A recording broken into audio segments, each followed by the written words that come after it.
Did you ever wonder what fueled the tireless pioneers of the Old West? Surprisingly, the answer might be cocaine.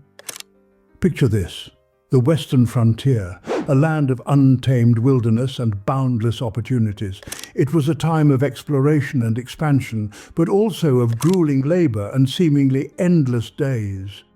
So what kept these pioneers going? What was the secret behind their relentless drive? The answer might surprise you. It was cocaine. Yes, you heard right. Cocaine, that notorious stimulant we associate with the excesses of modern society, was once the fuel of the Old West. Derived from the coca leaf, a plant native to South America, cocaine was introduced to the Western world with a bang. It was hailed as a miracle substance, a wonder drug that could alleviate fatigue, enhance productivity, and even cure a variety of ailments. In an era when manual labor was the backbone of society, cocaine was seen as a godsend. Miners, railroad workers, farmers, laborers of all types turned to this potent stimulant to keep them going during long, back-breaking workdays. From the fields to the factories, the use of cocaine was widespread, and its effects were transformative. The Old West, it seemed, had found its secret weapon. But it wasn't just laborers who embraced cocaine. The drug also found its way into mainstream society, marketed for its health benefits and used as a key ingredient in popular products of the time. Most famously, Coca-Cola, that iconic American beverage, began its life as a medicinal tonic containing cocaine. It's a stark illustration of how deeply ingrained the drug was in the fabric of society. Indeed, the Old West had found its miracle drug, but as we know, miracles often come with a price. Cocaine, once hailed as a cure-all, found its way into many aspects of daily life. In the late 19th century, this stimulant was widely embraced for its perceived health benefits. Cocaine, derived from the coca leaf, was lauded as a miracle drug, promising relief from a variety of ailments. From toothache to fatigue, it seemed there was nothing this wonder drug couldn't tackle. Medicine cabinets across the Old West were stocked with tonics and elixirs boasting cocaine as a key ingredient. It was a time of limited understanding about addiction and side effects. The concept of drug dependence was not yet fully understood, and the potential for harm was greatly underestimated. But perhaps the most iconic example of cocaine's societal acceptance was its inclusion in one of the world's most beloved beverages, Coca-Cola. Yes, you heard it right. What started as a medicinal product, Coca-Cola contained traces of cocaine in its original recipe, reflecting the stimulant's widespread acceptance. It was marketed as a healthful tonic, promising to relieve exhaustion and boost vitality. However, as the use of cocaine surged, so too did the realization of its darker side. Reports began to surface about individuals developing a dependence on these cocaine-infused remedies. The medical community started to question the safety of widespread cocaine use, as they noticed an alarming rise in cases of addiction. Simultaneously, a societal backlash began to brew. The miraculous cure-all was increasingly associated with crime and societal unrest. And as the stimulant's popularity grew, so did concerns about its potential to incite violence and exacerbate racial tensions. As the miracle began to tarnish, concerns began to mount. The once revered stimulant was now under scrutiny, marking the beginning of a shift in public perception. The question of whether cocaine was a medicine or menace was increasingly debated, setting the stage for significant changes in drug policy and societal attitudes towards this once celebrated substance. With the surge of cocaine use, the first whispers of worry began to circulate. As the stimulant made its way through every stratum of society, people started to notice the dark side of the miracle drug. Addiction began to rear its ugly head, and the correlation between cocaine use and rising crime rates became all too apparent. At the same time, racial tensions were already bubbling under the surface, and cocaine offered a convenient scapegoat. The portrayal of cocaine users, specifically African Americans, started to shift. The narrative was no longer about the industrious laborer, but rather about the dangerous addict. The media began to peddle stories linking cocaine use to violence, particularly among African Americans. This sensationalism further fanned the flames of racial fears and prejudice. The miracle drug was now seen as a harbinger of societal decay. Mothers feared for their children's futures, doctors questioned the wisdom of prescribing cocaine, and lawmakers started mulling over ways to curb its use. The very same newspapers that once sang praises of cocaine were now filled with horror stories of addiction and associated social ills. The public's perception of cocaine was changing, and so was the narrative around it. The once celebrated stimulant was now being viewed through a lens of fear and suspicion.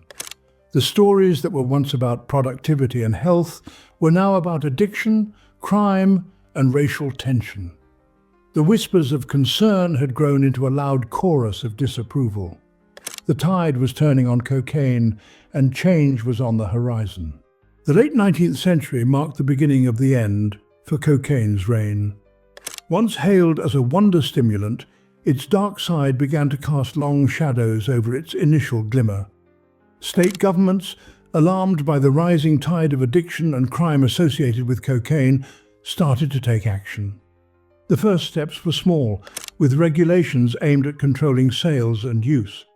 But as the problem continued to grow, so did the severity of the response. The state's piecemeal attempts to control the cocaine problem soon gave way to a more unified approach.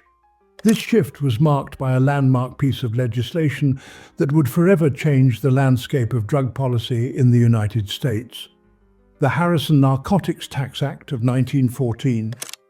Named after its sponsor, Representative Francis Burton Harrison of New York, the act aimed to tax and regulate the production, importation, and distribution of opiates and coca products.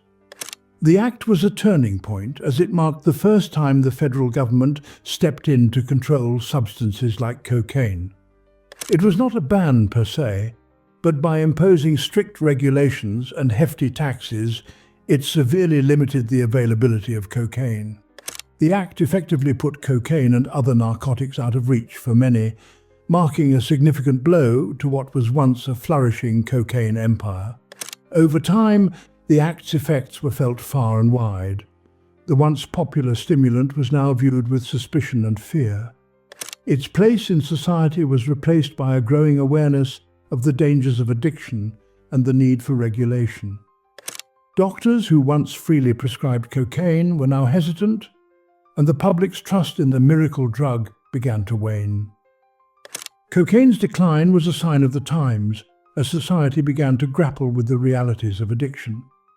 The fall of the cocaine empire was not just about a drug, but a societal shift, a change in attitudes, and a new understanding of the consequences of unregulated substances. It was a lesson learned, but not without cost. Cocaine's journey through the Old West left a lasting impact.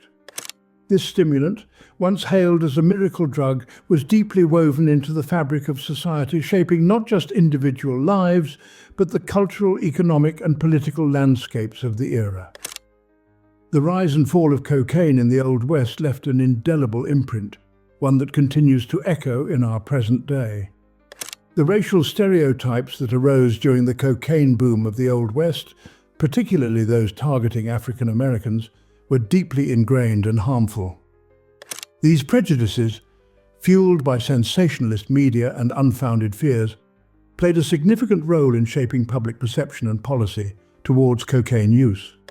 Even today, we grapple with the remnants of these biases, a somber reminder of the power of stigma and stereotype. The economic exploitation that accompanied cocaine's popularity is another facet of its legacy. Marketed as a productivity enhancer for laborers, cocaine was a tool of economic gain, often at the expense of the health and well-being of those who used it. This exploitation underscores the dangers of prioritizing profit over people, a lesson that remains relevant in our modern discourse about labor rights and corporate responsibility. Perhaps one of the most enduring effects of cocaine's history in the Old West is the shift in drug policy it precipitated. The regulation and control imposed by the Harrison Narcotics Tax Act of 1914 represented a critical turning point in U.S. drug policy. It signaled a recognition of the dangers of unregulated substances and the need for responsible control. This act set the stage for future drug policy, highlighting the importance of a balanced approach that considers both the potential benefits and risks of substances. As we look back at cocaine's history, we are reminded of the complex interplay of culture, economics, and policy that has shaped our world. The legacy of cocaine in the Old West serves as a powerful reminder of how past decisions continue to reverberate in the present, influencing our perspectives, our policies, and our societal norms. It's a story that underscores the importance of learning from history to better navigate the challenges of today and tomorrow.